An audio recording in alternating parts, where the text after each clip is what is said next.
Good. Hello. Hi, Mr. Richard. Hi. Good Nice to morning. meet you. Have a seat. Thank you. How are you doing?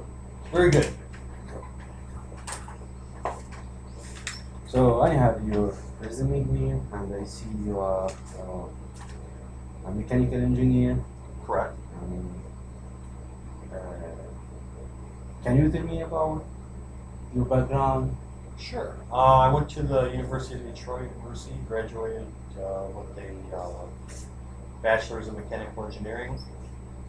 I worked in the automotive industry. I worked at Ford and Chrysler. I work at Magna. I've worked on a lot of project engineering type positions. I've worked on complete vehicles. I've worked on vehicle components. Worked on military vehicles for EAE and force protection.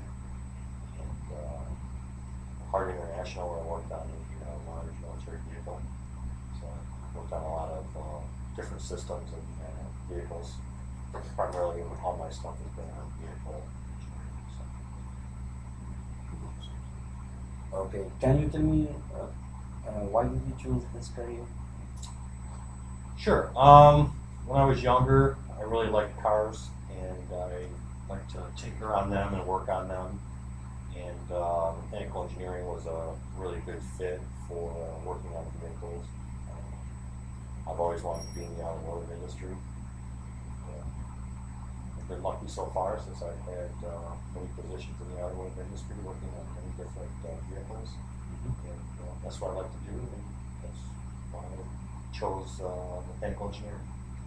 University of Detroit had a lot of SAE tie-ins and Ford and Chrysler tie-ins, so it was a nice fit there too. So. Okay. So what's your career goals?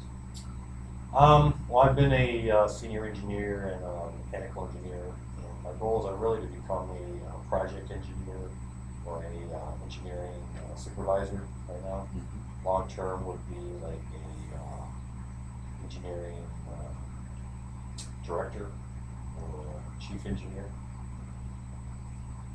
I have a lot of stuff I've worked on. I have a lot of knowledge and a lot of stuff I can share and guide people to goals too. So currently, I'm taking a Master's of Engineering Management at the University to fill in any of the stuff I don't know. Did a lot with budgets and that kind of stuff, so it's stuff I really wasn't involved in before, so it's really opening up the way I understand how budget engineering works. So what attracted you in this company? You guys are a growing company, and I like the way you guys do stuff. I've seen your advertisements all over the place, and the stuff you guys make is very cool and innovative. And I really think I could, come in and be a part of that and help you guys grow even more. Great. Sounds great. Okay. So the project manager is kind of work with sometimes face some obstacles, and you have to work under pressure. Can you work under pressure? Sure. I mean, a lot of the projects I've worked on, primarily, automotive, we had a lot of timelines that were very short. So we had a lot of compressed timing to do stuff.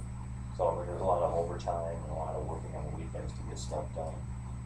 So I have no issue with that.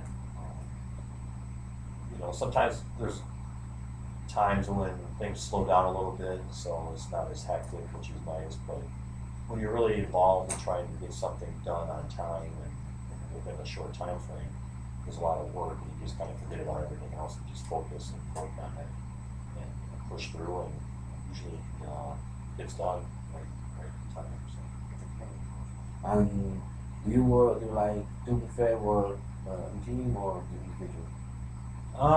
It's a tough question. I mean, typically on a lot of the projects I've worked on, the stuff I've worked on, initially it starts out as like a team to try to get stuff figured out how you're going to follow it, and then it's kind of an individual process to get tasks lined up and outlined and set up, and then it comes back to a team to get everything from all the different groups involved. Um, so I mean, both have their benefits and their downfalls. Benefits of a team is you have a lot of people working on something, so there's a lot of shared knowledge and a lot of shared history that you guys can feed on between the different groups, different people. Or individual, you have to rely on just your own knowledge, which sometimes takes a little bit of time if you don't know something, so you have to go look it up and figure out how to do it. But there's also less distraction when you're doing it yourself. You don't have any outside influence on what you're trying to do, so you can concentrate on what you're doing and try to get it done. So, I mean, like I said, it's kind of a difficult question to answer, but I prefer to work in a team rather than just individually. Where no individual has to be done sometimes, and stuff gets done quicker. Working in a team is much more beneficial. So if we suppose that you work in a team and there's someone in your team doesn't get with the job, doesn't work, doesn't like the project, so how do you deal with this? Well, I've had that happen before. If somebody's not motivated and they're not following the timeline and not getting the stuff done when they should, try to lead by example and show them that this has to be done. I'm working on this, you should be working on this too. If that doesn't help, bring them to the side and talk to them and say, hey, you're not following through on your part of the project. Do you need help on it? Do you not understand it? Are you missing some knowledge? Which is fine if they don't understand something or need help. I'll assist them or get them the help they need or show them where to look and try to get them involved more. I mean, if it's a case of somebody not wanting to do something just because they don't want to do it, then again, I'd have to speak to them and tell them, I don't care if you don't want to do this or not, it has to be done. If that doesn't help, then I would speak to their supervisor or manager. And that's what I've done in the past. So I guess, the first step is just to talk to the person and find out what's going on and take it from there as far as if it's a knowledge issue or a participation issue. Okay, so can you accept criticism or? Yeah, I've worked on a lot of stuff, and I'm not a perfect person, so sometimes if I do something and I do it, either there's a better way to do it or a quicker way to do it.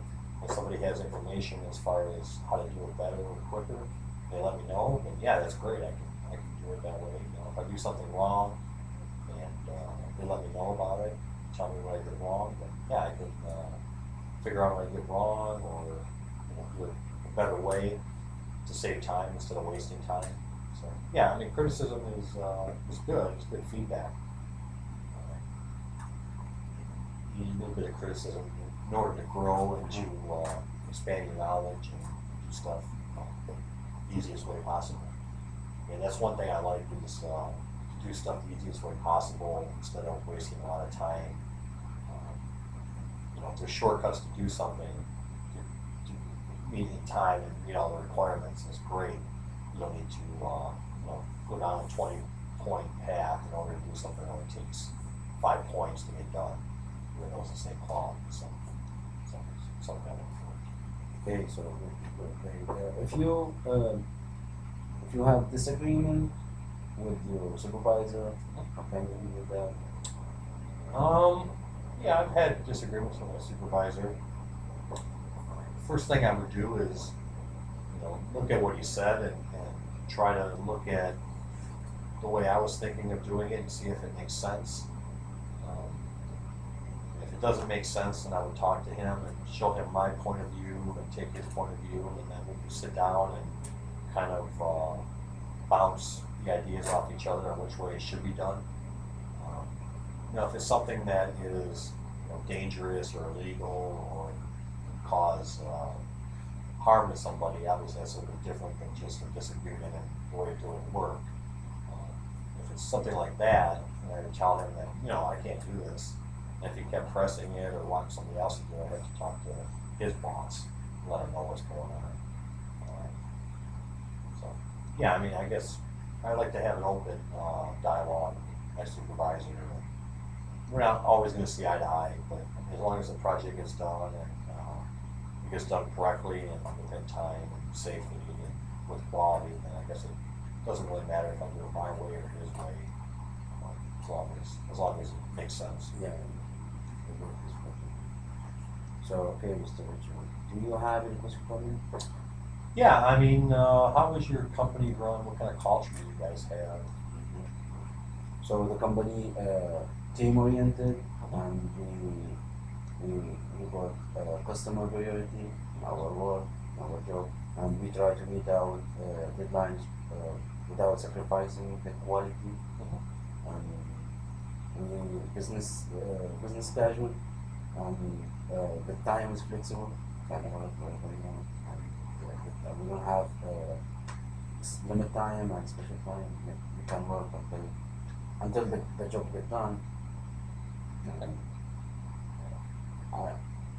that's it. Well, how is your management structure? Would I report to a direct manager, or is it kind of open where you can talk to your manager or go higher? Is it less structured, or is it very structured where you have to follow your manager and not go above him? Actually, yes, we follow that manager. You have to report the other manager. Okay. To make sure that the job getting under the quality process and everything is going smooth and going right.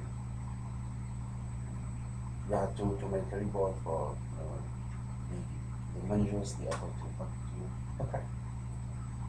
Any other questions for me? No, sounds good. It's okay, fine. And thank you for coming. And Thank you. and I will let you know 2 days more. I'll let you know. Okay, I appreciate it. Thank you very much. Thank you. Thank you.